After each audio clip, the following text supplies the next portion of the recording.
નમસ્કાર મિત્રો, સ્વાગત છે તમારું આપ સૌની સિયારી ચેનલ ગુજરાતી સાહિત્ય વિદ નિકુંજ યુટ્યુબ ચેનલમાં. હું નિકુંજ પરમાર આપ સૌનું તહે દિલથી આજના વિડીયોમાં સ્વાગત કરું છું. મિત્રો, આજના વિડીયોમાં આપણે ચર્ચા કરવાના છીએ કે તમામ પેન્શનોને સરકારી કર્મચારી અને પેન્શનધારકોને 18 મહિનાની અંદર પેન્શનમાં મળશે આટલો વધારો.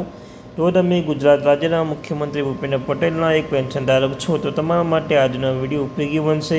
તમામ પેન્શનરો અને સરકારી કર્મચારીઓને 18 મહિનાની અંદર પેન્શનમાં મળશે આટલો વધારો. મિત્રો, કેબિનેટની બેઠકમાં મંજૂરી મળી છે. સંપૂર્ણ ચર્ચા આજના વિડીયોમાં કરવાના છીએ. આપણી ચેનલ પર નવા છો, ચેનલને સબસ્ક્રાઈબ કરી લો. આપણી આ ચેનલને સરકારી કર્મચારી, નિવૃત્ત કર્મચારી, પેન્શનધારક બાબતે હર એક માહિતી પ્રોવાઈડ કરવામાં આવશે, તો ચેનલને અવશ્ય સબસ્ક્રાઈબ કરવાનું ભૂલશો નહીં. મિત્રો, પહેલાં વાત કરીએ મિત્રો, દિલ્હીમાં 10 ઓગસ્ટ સુધી ચાલુ રહેનારી આ બેઠકો હતી. મિત્રો, કેન્દ્રોએ કમિશનના અહેવાલ આખરી શું જાય છે તે નક્કી કરવા મુખ્ય ભૂમિકા ભજવશે તેવી અપેક્ષા છે.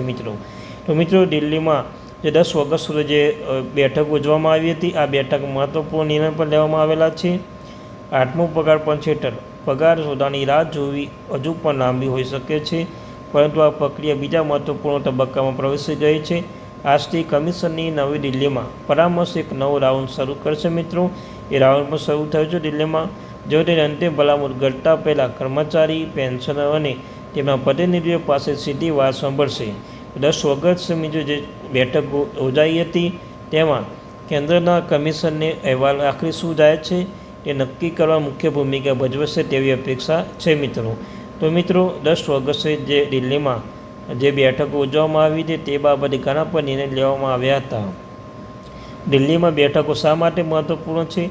દિલ્હીના પરામર્શ આયોગની યાત્રાના એક મહત્વપૂર્ણ તબક્કે આવી રહી છે.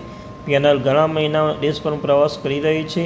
કર્મચારી સંગઠન, પેન્શન જૂથો અને હિસ્સેદારો તેમની ચિંતા અને અપેક્ષાને સમજવા માટે મળ્યા છે.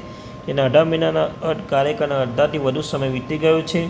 કમિશન હવે તે તબક્કામાં પ્રવેશી ગયું છે જ્યાં તે ભલામણ તૈયાર કરતાં પહેલાં તે મળેલા પ્રતિસાદ મૂલ્યાંકન કરવાનું શરૂ કરશે. મિત્રો, કયા મુદ્દાઓ પર ચર્ચા થવાની શક્યતા છે? સૌથી મોટી અપેક્ષાઓ ઉચ્ચ પ્રીમિયમ ફેક્ટર, મૂળ પગારમાં સુધારો અને પેન્શન સુધારો અને ભથ્થામાં ફેરફાર સમાવેશ થાય છે. કર્મચારીના સંગઠનો પાસેથી ઘણું વધુ સાવ નિવૃત્તિ લાભો, ફુગાવાની સામે મજબૂત રક્ષણ અને સરકારી કર્મચારી એકંદરે નાણાકીય સુખાકારી સુધારો કરવાનો હેતુસર પગલાં લેવાની અપેક્ષા રાખવામાં આવે છે. અને સરકાર શું ભલામણ કરવી તે નક્કી કરતાં પહેલાં કમિશનની આ સૂચનાઓ કાળજીપૂર્વક તપાસ કરે તેવી અપેક્ષા છે. મિત્રો, દિલ્હી પછી શું થાય છે? તો દિલ્હીના બેઠકો કમિશનના રાષ્ટ્રવ્યાપી પરામર્શ કવાયત માત્ર એક ભાગ છે. દિલ્હી રાજધાની ચર્ચા પૂર્ણ થયા પછી પેનલ આગામી અઠવાડિયે ચેન્નાઈ, પાંડિચેરી, ચંડીગઢ, જયપુર સમાન બેઠકો યોજવાનું આયોજન કરે છે. આ પરામર્શ હેતુ દેશના વિવિધ ભાગોના કર્મચારી પેન્શન તેમના મંતવ્ય શરૂ કરવાની તક મળે તે સુનિશ્ચિત કરવાનો છે. આ દરમિયાન કમિશન મે અથવા જૂન 2027 સુધીમાં કેન્દ્ર સરકારના અંતિમ અહેવાલ સુપરત કરે તેવી અપેક્ષા છે.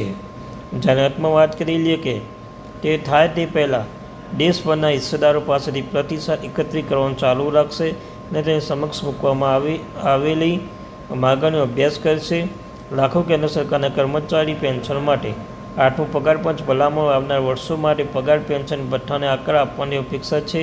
જે અંતિમ પરિણામ પર આવવાના હજુ થોડો સમય બાકી છે. ત્યાં દિલ્હીની પરામર્શની પ્રક્રિયા બીજો એક મહત્વપૂર્ણ ભાગ છે. તો મિત્રો, આ અત્યારે મહત્વપૂર્ણ અપડેટ. આપણી ચેનલ અવશ્ય સબસ્ક્રાઈબ કરી લેજો, વિડીયોને લાઇક કરી લેજો. Thank you very much.